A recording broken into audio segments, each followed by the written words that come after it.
अॼु असां हिन वीडियो में तव्हांखे ॿुधाए रहिया आहियूं त व्हाट्सएप ते पंहिंजो ग्रुप कीअं क्रिएट कयो वेंदो आहे। उन जे लाइ तव्हांखे पंहिंजो व्हाट्सएप ओपन करिणो पवंदो। जीअं ई तव्हां पंहिंजो व्हाट्सएप ओपन कयो उन खां पोइ मथे तव्हांखे नज़र अचनि था जेके 3 टुपका उन्हनि ते कयो क्लिक। ठीकु आहे, उन ते क्लिक करण खां पोइ न्यू ग्रुप जेको लिखियलु आहे मथां उन ते करिणो आहे तव्हांखे क्लिक।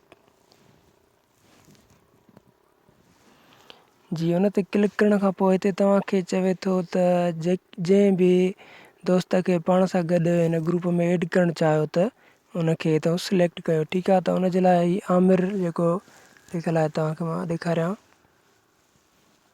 असां हिन ते क्लिक था कयूं छो जो असांखे हीअ जेको आहे दोस्त पाण सां ऐड करिणो आहे। ठीकु आहे, त तव्हांखे मथे नज़र ईंदो। उन खां पोइ तीर ते हेठि जेको तीर नज़र अचे थो तव्हांखे हिन ते कयो क्लिक। जीअं ई तव्हां हिन ते कयो आहे क्लिक त हाणे हिते तव्हांखे पंहिंजे ग्रुप ते जेको बि नालो ॾियो उहो लिखो। मिसाल मां जॉइन लिखियो, उन खां पोइ हे जेको टिक मार्क जो निशान आहे तव्हां हिन ते क्लिक कंदा।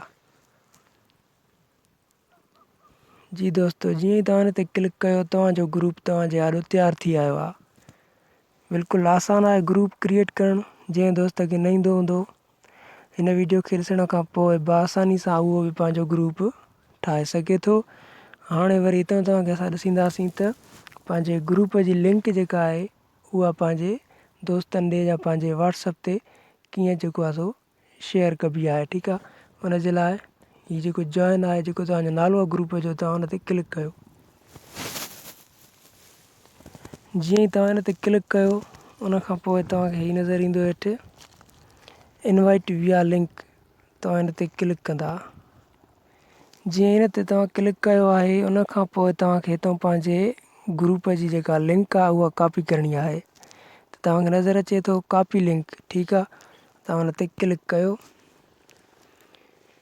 हीअ लिंक तव्हांजी हाणे कॉपी थी वई आहे। हिन खे तव्हां जाॾे चाहियो उन ते शेयर करे सघो था। जेकॾहिं तव्हां वरी डायरेक्ट हिन खे शेयर करणु चाहियो था त हीअ तव्हांखे नज़र अचे पियो सेंड लिंक विया व्हाट्सएप। तव्हां व्हाट्सएप ते डायरेक्ट हिन खे शेयर करे सघो था। ॾिसो हाणे जंहिं बि नंबर ते तव्हां हिन खे शेयर कंदव जेके बि तव्हांजे व्हाट्सएप में नंबर हूंदा त उन्हनि ॾे तव्हां हिन तरीक़े सां शेयर करे सघंदा। ठीकु आहे, त मां हिन दोस्त ॾे हिन खे शेयर कयां थो। ठीकु आहे, हीअ ॾिसो मां हिन ॾे शेयर कयां थो। हिन खे सिलेक्ट कंदासीं।